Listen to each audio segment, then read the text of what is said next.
নেত্ৰজিৎ বৰা লাহোৱালত সংঘটিত হৈছে ৰাজ্য কপাৰ্য এটা ভয়ংকৰ ঘটনা যি ঘটনাৰ বিৱৰণ শুনিলে বুকু কপি উঠিব আপোনাৰ প্ৰেমিকৰ হাতত সুৰক্ষিত নহয় প্ৰেমিকা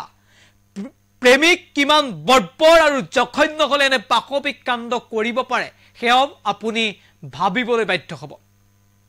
নিজ প্ৰেমিকাক ধৰ্ষণ কৰি হত্যা কৰিলে আৰু উলংগ অৱস্থাত নদীত পেলাই দিলে 9 জানুৱাৰীতে খণ্ডানীন হোৱা যুৱতীগৰাকীৰ মৃতদেহ 13 জানুৱাৰীত উদ্ধাৰ কৰা হৈছে এই ঘটনাই সভ্য সমাজক জুকাৰি গৈছে প্ৰেমিকা হত্যা কৰি প্ৰেমিকে যি পাখান পৰিচয় দিলে আৰু তাক কেন্দ্ৰ কৰি এটা ব্যাপক প্ৰতিক্ৰিয়াৰ সৃষ্টি হৈছে এজন প্ৰেমিক কিমান নিখংক আৰু জঘন্য হ'ব পাৰে হেয়া আপুনি হয়তো কল্পনাই কৰিব নোৱাৰে আৰু দীৰ্ঘদিনৰ প্ৰেমৰ সম্পৰ্ক থকা এগৰাকী যুৱতীক বৰ্বৰভাৱে ধৰ্ষণ কৰি উলংগ অৱস্থাত নদীত হত্যা কৰি পেলাই দিব পাৰে কোনোবা প্ৰেমিকে হেয়া হয়তো আপুনি কল্পনাও কাহানিও কৰিব পৰা নাছিল কিন্তু অসমতে সংঘটিত হৈছে এনে বৰ্বৰ আৰু জঘন্য নিখংক ঘটনা এই ঘটনাৰ দোষী কঠোৰ শাস্তিৰ দাবীত আজি থানা ঘেৰাও কৰা হ'ল লাহোৱাল থানা ঘেৰাও কৰিলে এইদৰে শ লোকে লাহোৱালত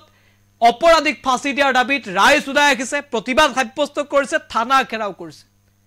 আৰু যিগৰাকী প্ৰেমিক পলাতক তাক কঠোৰ শাস্তিৰ দাবী উঠিছে সবিশেষ এনি টক্সৰ দৰ্শকৰ বাবে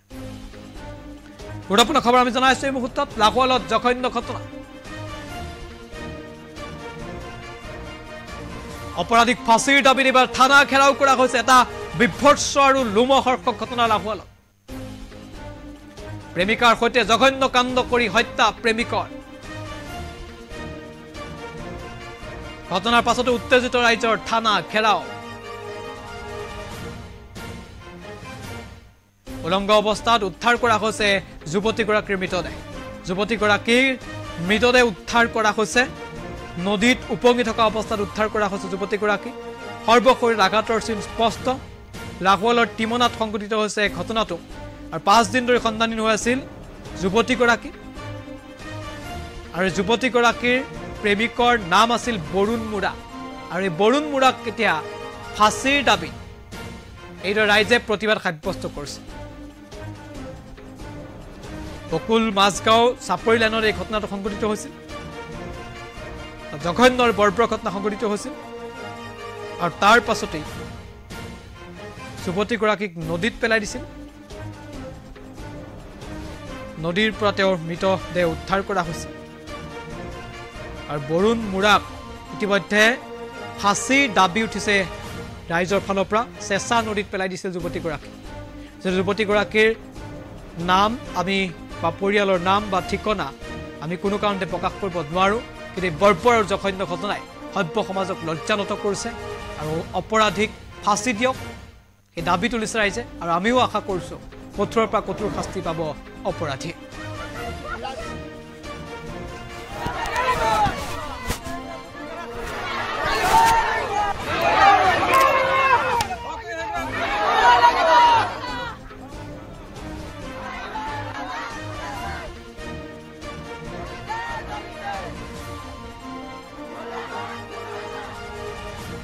অসমৰ মুখ্যমন্ত্ৰী কৈছে যে অসমৰ মহিলা আৰু মানে যেহেতু নাৰী সুৰক্ষিত আছে ঠিক তেনে সময়তে আজি বিজেপি চৰকাৰক চাহ শ্ৰমিক ৰাইজে বিপুল সমৰ্থন দি চৰকাৰ গঠন কৰাৰ পাছতো বিজেপি চৰকাৰৰ দিনত বিশেষকৈ ডিব্ৰুগড় জিলাত লাহোৱাল থানাৰ সন্মুখতে এগৰাকী মানে বকুল চাহ বাগিচাৰ স্থায়ী শ্ৰমিক তথা যুৱতীগৰাকীক নিৰ্সংগভাৱে মানে দলবদ্ধ হত্যা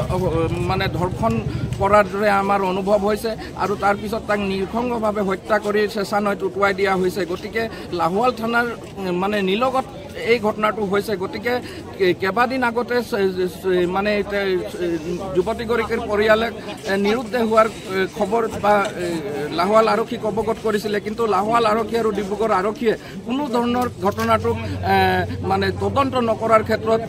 4-5 দিন পিছত মানে যুৱতীগৰাকী শোভা মাঝি তাৰ মৃতদেহ উদ্ধাৰ হৈছে গতিকে এই ঘটনাক আমি নিন্দা কৰিছোঁ আৰু বিশেষকৈ লাহোৱাল থানাৰ আশে পাশে এনেধৰণে বাৰে বাৰে ঘটনা ঘটি থাকে গতিকে আমি লাহোৱাল আৰক্ষী আৰু ডিব্ৰুগড় আৰক্ষীক মানে কাণ্ডক আমি তীব্ৰ ভাষাৰে গৰিহণা দিছোঁ আৰু এই গোটেই ঘটনাটোক এক উচ্চ পৰ্যায়ত তদন্ত কৰিবৰ বাবে অসমৰ মুখ্যমন্ত্ৰীক আমি দাবী উত্থাপন কৰিছোঁ। অন্যথা কিন্তু এনেধৰণে নাৰী নিৰ্যাতন বা চাহ শ্ৰমিকৰ ওপৰত নিৰ্যাতন, হত্যা, ধৰ্ষণ যদি হৈ থাকে তেতিয়াহ'লে কিন্তু কোনো কাৰণতে চাহ শ্ৰমিক ৰাইজ শান্ত নাথাকে। এই ঘটনাৰ বিৰুদ্ধে আমি অতি শীঘ্ৰে যদি ন্যায় নাপাওঁ এই ঘটনাৰ বিৰুদ্ধে কিন্তু তীব্ৰতৰ আন্দোলন কৰি এই লাহোৱাল থানা আৰু ডিব্ৰুগড় আৰক্ষী যি কাৰ্যালয় আছে আমি উত্তপ্ত কাৰ্যসূচী ল'বৰ কাৰণে আমি বাধ্য হৈ যাম। বহুত আঘাতৰ চিন আছে বুলি কৈছে, ক্ষত বিক্ষত এনেকুৱা কোৱা হৈছে। এইটো মানে আমি যি মানে নিৰুদ্দেশ হোৱাৰ ঘটনাটো গম পোৱাৰ পাছতে লাহোৱাল আৰক্ষী বা এই যি ঘটনাটো আমি যি প্ৰত্যক্ষ কৰিছোঁ নিশ্চয় তাত উদ্ধাৰ হোৱা যুৱতীগৰাকীৰ মৃত্যুত মানে বিভিন্ন জেগাত চিন আছে। গতিকে এইটো এটা সম্পূৰ্ণৰূপে বলপূৰ্বক বলৎকাৰ কৰি তাক হত্যা কৰা হৈছে। গতিকে এই ঘটনাটো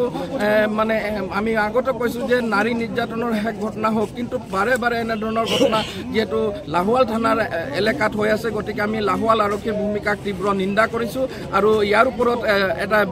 ব্যৱস্থা হ'ব লাগে বুলি আমি অসমৰ মুখ্যমন্ত্ৰীক দাবী কৰিছোঁ। অসমৰ মুখ্যমন্ত্ৰী কৈছে যে অসমৰ মহিলা আৰু